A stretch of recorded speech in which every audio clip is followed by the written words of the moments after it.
Саламатсыңарбы урматтуу окуучулар жана угуучулар. Биздин сабагыбыз негизги диний маалыматтар.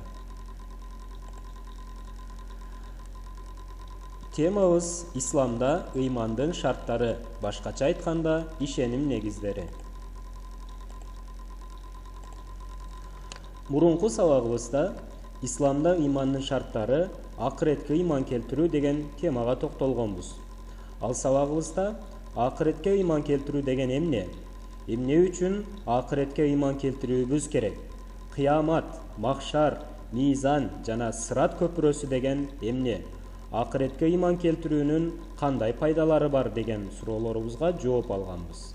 Ал эми бул сабагыбызда исламда ыймандын шарттарынын соңку темасы тагдырга ыйман деген темага токтолобуз. Ага өтпөстөн бизге адат болуп калгандай исламда ыймандын шарттары кайсылар экендигине дагы бир жолу токтоло кетели. Алар: Аллага ыйман келтирүү, периштелерге ыйман келтирүү, китептерге ыйман келтирүү, пайгамбарларга ыйман келтирүү, акыретке ыйман келтирүү жана соңку тема тагдырга ыйман келтирүү. Ислам дининде мына ушул 6 ыймандын шарттары мусулман болуунун негизги шарттары катары эсептелет. Кимдир бирөө ушул 6 шарттын бирөөсүн гана кабыл кылбоочу болсо, мусулман боло албайт экендигин айтканбыз.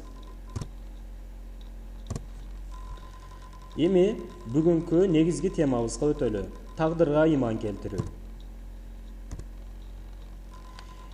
Эл ичинде тагдырыма жазганын көрөм. Тагдыр ушундай болсо эмне кыла алмакпыз? Маңдайга жазылганын көрөбүз да. Кудайдын айтканы болот.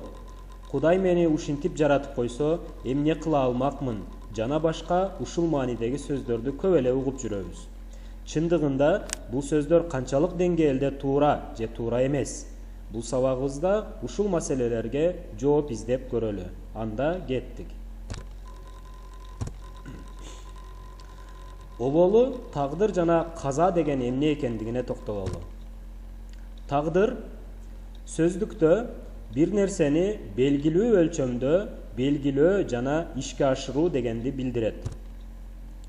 Ал эми диндеги мааниси Алла Таала өтмүш жана келечектеги болгон жана боло турган бардык нерсенин убактысын жана ордун, качан болгонун жана качан болоорун, ар бир нерсенин өзгөчөлүк жана сапаттарын өз илими менен белгилейт деп ишенүү тагдырга ыйман келтирүү деп аталат.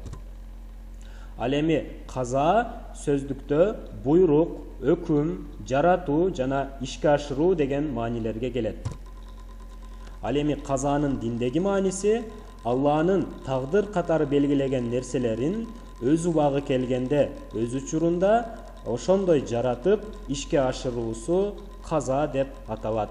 Демек, тагдыр бул Алла Тааланын бир нерсенин белгилөөсү, ал эми каза болсо ошонун убактысы келгенде жаратып берүүсү деп аталат. Тагдырга ыйман келтирүү деген эмне? Мына ушул суроого токтололу. Тагдырга ыйман келтирүү Алла Тааланын илим, ирада, кудрат жана таквин сыпаттарына ыйман келтирүү жана бул жашоодогу болуп жаткан көрүнүш, окуя, иш-аракеттердин баары Алланын эрки, ыктыяры менен ишке ашаарына ишенүү жана моюн сунуу дегенди билдирет. Тагдырга ыйман келтирген адам жакшылык жана жамандыкты, ааламдагы бардык нерсени Алла Таала жаратат деп ишенет. Ааламдагы бардык жандуу жана жансыз заттарды, окуяларды белгилүү мыйзамга ылайык башкарат жана тартипке салат деп билет.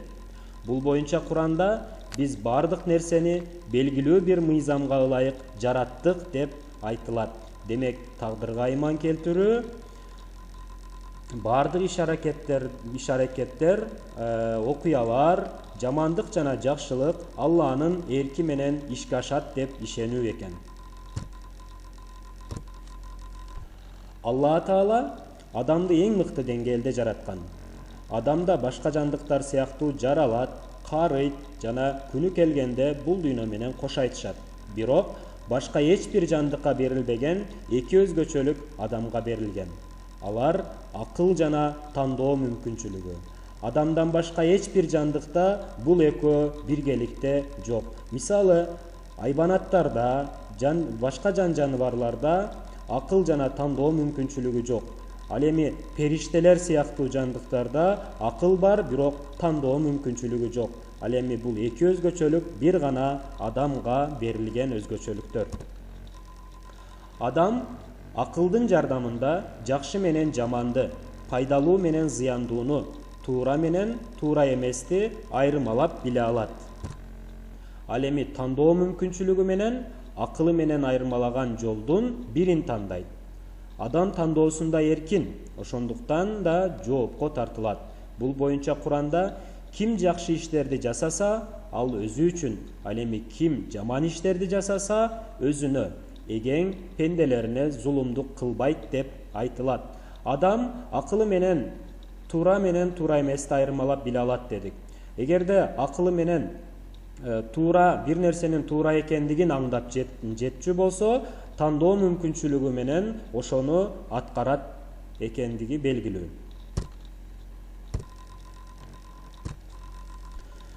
Башка келген кыйынчылыкты тагдырга шылтоо туурабы? Сабагыбыздын башында белгилүү суроолорду бергенбиз, мына ошолорго жооп издеп көрөлү.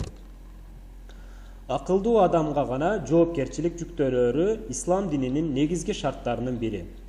Мусулманчылыктын, ыймандын негизги шарттарынын бири бул акыл болуп эсептелет. Адам акылы менен гана ислам динин кабыл алат, ыймандын шарттарын кабыл алат. Андыктан акыл жана тандоо мүмкүнчүлүгүнө ээ адам жоопкерчиликтен кутула албайт жана тагдырга шылтай албайт.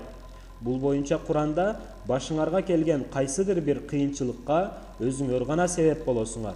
Кандай болгондо да ал кечиримдүү деп айтылат. Адамга акыл жана тандоо мүмкүнчүлүгү берилгендиктен кайсыл жолду тандаса да Алла Таала ошону жаратып берет. Ал эми бул каза деп айтабыз буну.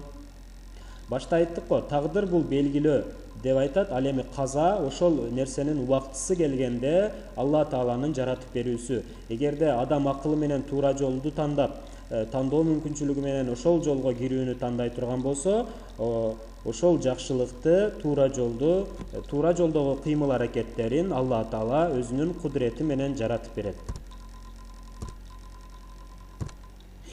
Мисалы, Алла Таала бардык жандуунун ырыскысын жаратат. Бул тагдырыбызга белгиленген. Эч бир жандыктын ырыскысы жок деп айта албайбыз. Бардык жандыктын өзүнүн белгилүү ырыскысы бар, ал биздин тагдырыбызда Алла Таала тарабынан белгиленген. А бирок ошол ырыскыны адам кааласа арам жолдон, кааласа адал жолдон табуу инсандын эркине берилген. Арамды да, адалды да Алла Таала жаратат, бирок адам акылы менен, тандоо эркиндиги менен ошол арамды адалдан ажыратып, адал жолду тандайт. Ал эми бул адамдын эркине берилет. Адамдын каалоосуна жараша Алла Таала жаратат. Бул болсо каза деп аталат. Андыктан маңдайыма ушундай жазылыптыр, тагдырымда бар экен деп айтуу туура эмес. Тагдырга жазылганды көрөбүз. Алла кааласа берет, каалабаса бербейт деп айтуу туура эмес. Туура, Алла кааласа берет, ал кудуреттүү зат. Каалабаса бербейт, бирок Алла эмгек кылган адамга гана берет. Бул анын Рахман сыпатына ылайык. Рахман жана Рахим деген сыпаты бар. Алла Тааланын Рахман сыпаты бул дүйнөдө эмгек кылган бардык адамдарга өзүнүн ырыскысын берет дегени. Ал эми Рахим сыпаты акыретте өзүнө ыйман келтирген момун мусулмандарга ырайымдуулук кылып бейишке киргизет дегени. Тагдырга ишеним, эмгектенүүнү таштап коюу ислам ишенимине карама каршы келет. Эгер тагдырыма жазылганын көрөм да маңдайыма эмне жазылса ошол болот деп чектелип эмгектенбей коюу бул ислам ишенимине карама каршы келет. Анткени ислам ар дайым эмгектенүүгө үндөйт. Эмгек кылбастан ийгиликке жетүү мүмкүн эмес экендиги Куранда мындайча баяндалат. Адам эмгек кылган нерсесинен башка эч нерсе ала албайт деп айтылат. Демек, эмгек кылбастан bir nersege жетүү мүмкүн эмес экендиги ислам дининде айтылат. Андыктан тагдырга ыйман келтирген адам колунан келишинче өзүнө, үй бүлөсүнө жана коомго пайдалуу болгонго аракет кылат. Бактылуу, ийгиликтүү болууга ар дайым аракет кылат.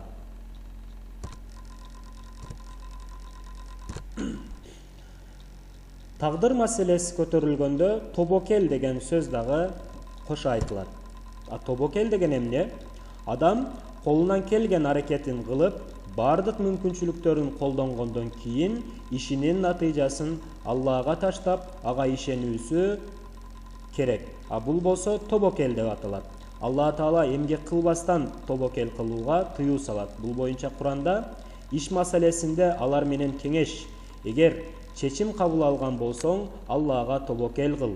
Алла өзүнө тобокел кылгандарды сүйөт деп айтылат. Мисалы, бир дыйкан алгач талаасын өз убагында айдап, болгон күчүн жумшап, убагы келгенде уругун себет. Дыйкандан кандай иш талап кылынса, баарын аткарат. Андан кийин гана Аллага тобокел кылат. Демек, эмгек кылбастан, керектүү нерселерди аткарбастан Алла Таалага ишти тобокел кылуу туура эмес экендиги бул жерде белгилүү. Бирок булардын эч бирисин аткарбай туруп маңдайга жазганын көрөбүз десе, туура эмес болот. Ажал. Алла Таала бардык нерсени жаратып, ырыскысын берген соң, күнү келгенде алардын жашоосун токтотот. Ошол сыяктуу адам да өзү үчүн белгиленген убакыт келгенде ажал келип, дүйнө менен кош айтышат. Бул боюнча Куранда ал силерди топурактан жаратып, ар бириңерге белгилүү бир ажал белгилеген деп айтылат. Андыктан ар бир адам жашоонун акыры болоорун унутпай, анын баркын билүүсү кажет, урматтуу окуучулар. Демек, кандай натыйжа чыгарабыз мындан? Ааламдын жаралышы, анын ичиндеги ар бир заттын жаралуусу, касиети, формасы, өзгөчөлүктөрү, өсүп өнүгүүсү, коомдук мыйзамдар, өлүмдүн бар экендиги Алланын тагдыры жана ааламдын табигый мыйзамы болуп эсептелет. Биз өзүбүздүн жаралышыбызды, жынысыбызды, кайсыл жерде төрөлүшүбүздү, ата-энебизди, улутубузду, түсүбүздү, ырыскыбызды жана башка биздин колубуздан келбеген нерселерди алдын ала белгилей албайбыз жана аларды өзгөртө да албайбыз. Биз өзүбүздүн баланча менин ата-энем болсун, же болбосо мындай түстө жаралайын, бул улутта жаралайын, бул өлкөдө жаралайын деп айта албайбыз. Бул Алла Тааланын мыйзамы жана тагдыры. Биздин тагдырыбыз мына ушундай. Ал эми туура жолду, пайдалууну, жакшыны тандоого, эмгек кылып ийгиликке жетүүгө биздин мүмкүнчүлүгүбүз жетет. Тандаган нерсебизди Алла Таала жаратып берет. Эмгек кылсак анын натыйжасын берет. Ошондуктан бизге акыл жана тандоо мүмкүнчүлүгү берилген. Ошого жараша жоопко тартылабыз.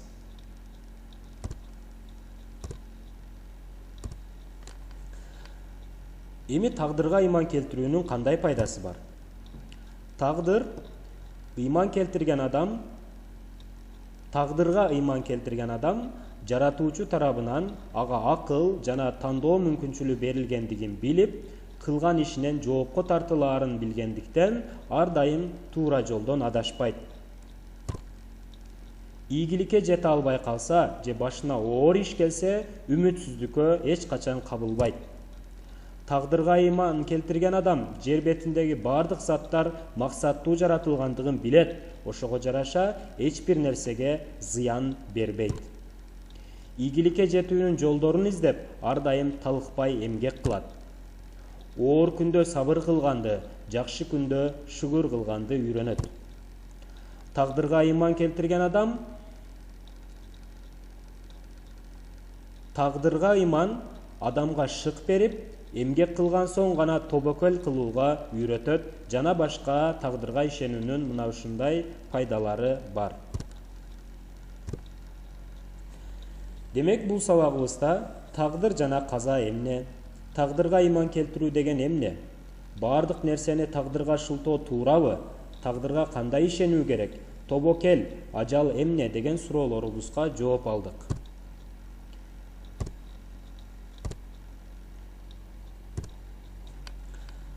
Эми жалпы эле ыймандын шарттарын жыйынтыктай турган болсок, жалпы ыйман ишенимдин пайдасы кандай?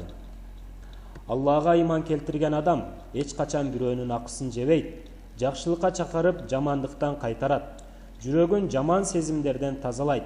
Анткени Алла Таала ар дайым аны көрүп турарын билет. Периштелерге ыйман келтирген адам ар бир ишти ойлонуп жасайт. Анткени адамдын ар бир кыймыл-аракетин, ар бир ишин жазып отурган периштелер бар экендигин билет.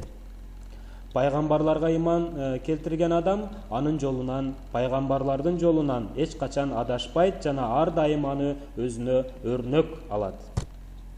Китептерге ыйман келтирген адам аны Алланын сөзү катары кабылдап, ичиндеги буйруктарды аткарып, тыюулардан узак болот.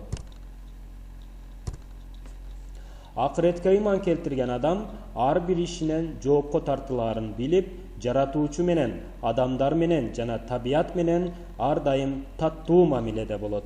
Жаратуучу менен таттуу мамиледе болуу кандай? Анын Курандагы буйруктарын аткарып, тыюуларынан узак болот. Адамдар менен жана табият менен ар дайым ынтымакта жашайт. Табиятка, адамдарга зыян келтире турган иштерди аткарбайт. Анткени анын ишениминде акыретте мына ошол аткарган иштеринен жоопко тартылаары анык жана белгиленген. Ал эми тагдырга ыйман келтирген адам эч качан үмүтсүздүккө түшпөйт. Эмгек кылуунун гана натыйжасында ийгиликке жетерин билет.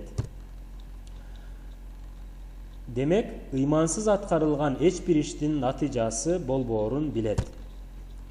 Бул ыймандын шарттарын бирин гана кабыл кылбаган адам толук кандуу момун мусулман боло албастыгын билет.